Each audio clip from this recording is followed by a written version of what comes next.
देखिए, आज हम कक्षा 9 और 10 में विषय हिंदी व्याकरण से संबंधित तत्सम और तद्भव लेकर के आए हैं, जो कि कक्षा 9 में भी है तत्सम तद्भव और कक्षा 10 में भी है। कक्षा 9 एवं 10 दोनों के लिए है।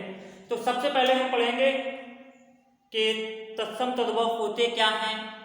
माना जाता है कि हमारी जो हिंदी भाषा है, ये इसका मूल आधार संस्कृत भाषा को ही माना गया, अर्थात हिंदी भाषा संस्कृत से ही आई है। संस्कृत भाषा से ही हिंदी भाषा को बनाया गया है, जो कि हिंदी भाषा में आए अधिकतर शब्द संस्कृत से आए मूल शब्द उन शब्दों के विकृत रूप हैं, जिन्हें तद्भव या तत्सम कहते हैं। अर्थात तद्भव और तत्सम को दो भागों में बांटा गया है। तो हम ये देखते हैं कि जो हिंदी भाषा है, ये हिंदी भाषा के ही अधिकतर शब्द, हिंदी भाषा में जो शब्द संस्कृत से आए हैं, उन मूल शब्दों के विकृत रूप को ही हम तद्भव या तत्सम कहते हैं। अब सबसे पहले आता है तत्सम क्या है। तो देखेंगे हम तत्सम क्या है। तत्सम दो शब्दों से मिलकर बना है, तत् और सम।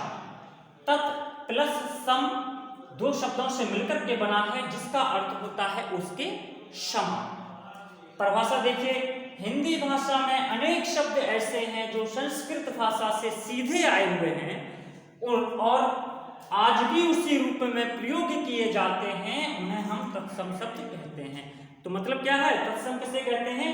ऐसे शब्द जो कि संस्कृत भाषा से सीधे हिंदी में आए हैं, या कह सकते हैं हिंदी में ऐसे शब्द जो संस्कृत भाषा से सीधे आए हैं या सीधे लिखे जाते हैं, उन शब्दों को हम तत्सम शब्द कहते हैं। जैसे कन्या है, विद्या है आदि।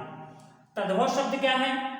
तद्भव शब्द ऐसे शब्द होते हैं जो कि संस्कृत के जो शब्द, अर्थात तद्भव दो शब्दों से मिलकर बना है। देखिए, तद प्लस भव, तत् प्लस भव। तद्भव का मतलब होता है उससे उत्पन्न होने वाला, अर्थात हिंदी से उत्पन्न, संस्कृत से उत्पन्न होने वाले, अर्थात संस्कृत के जो शब्द प्राकृतिक, अपभ्रंश, पुरानी हिंदी आदि से परिवर्तित होकर के हिंदी भाषा में आए हुए हैं, वे तद्भव शब्द कहलाते हैं। मतलब क्या है कि संस्कृत के ऐसे शब्द जिनका परिवर्तन हिंदी भाषा में हुआ है, उन शब्दों को हम तद्भव कहते हैं। और तत्सम क्या है कि संस्कृत के ऐसे शब्द जो हिंदी में आए हैं, अर्थात बदले नहीं है, संस्कृत से सीधे हिंदी में आ गए हैं, उनको हम तत्सम कहते हैं। और जबकि तद्भव जो है, वो संस्कृत भाषा के ऐसे शब्द जो बदल करके या परिवर्तित होकर के हिंदी में आए हैं, उनको तद्भव कहते हैं। अब तो समझ गए होंगे, तत्सम संस्कृत भाषा से सीधे हिंदी में चले आए, तद्भव संस्कृत भाषा से बदल करके हिंदी में आए हों, उनको तद्भव कहते हैं। जैसे आग है, आंसू है आदि। इसके साथ ही हमने कुछ एग्जाम्पल भी लिए हैं, तो देखिए हम एग्जाम्पल को भी दिखाते हैं।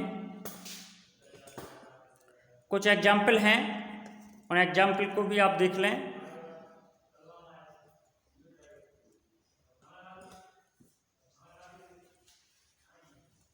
जैसे देखिए, हमने कुछ एग्जाम्पल लिखे हैं तत्सम और तद्भव। तत्सम अग्नि है, उसका तद्भव आग। तत्सम अग्र है, तद्भव आगे। तत्सम है कर्म, तद्भव है उसका काम। तत्सम है कार्य, तद्भव काज। तत्सम है शब्द और तद्भव उसका शास्त्र। तत्सम है सत्य, तद्भव है सच। तत्सम है कर्म, तद्भव है कान। कुपुत्र तत्सम है, तद्भव कपूर। जिह्वा तत्सम है, जीभ तद्भव है। धूम्र तत्सम है, धुआं तद्भव है। मस्तक तत्सम है, माथा तद्भव है। तो समझ गए होंगे अच्छी तरह से आप लोग कि तत्सम क्या है। तत्सम का मतलब होता है कि हिंदी के ऐसे शब्द जो कि संस्कृत से सीधे चले आए। तत्सम हिंदी संस्कृत से सीधे आ गए। ठीक, अग्नि मतलब आग, संस्कृत में भी आपने पढ़ा होगा अग्नि। ऐसे शब्द जो संस्कृत से सीधे हिंदी में आ गए। और तद्भव है संस्कृत से परिवर्तित होकर के हिंदी में आए हैं, उनको तद्भव कहते हैं। तो देखिए, संस्कृत शब्द में आपने पढ़ा होगा अग्नि, जबकि परिवर्तित होकर के इसका आग बना है, अर्थात हिंदी में जब ये परिवर्तित हुए हैं तो आग कहा गया। तो ऐसे शब्दों को तद्भव कहा गया। अच्छी तरह से ये बात समझ में आ गई होगी। कक्षा 9 और 10 दोनों के लिए ही ये तद्भव तत्सम पढ़ना है। इसके बाद हम PDF भेजेंगे, उसमें कई सारे एग्जाम्पल आपको हम भेजेंगे।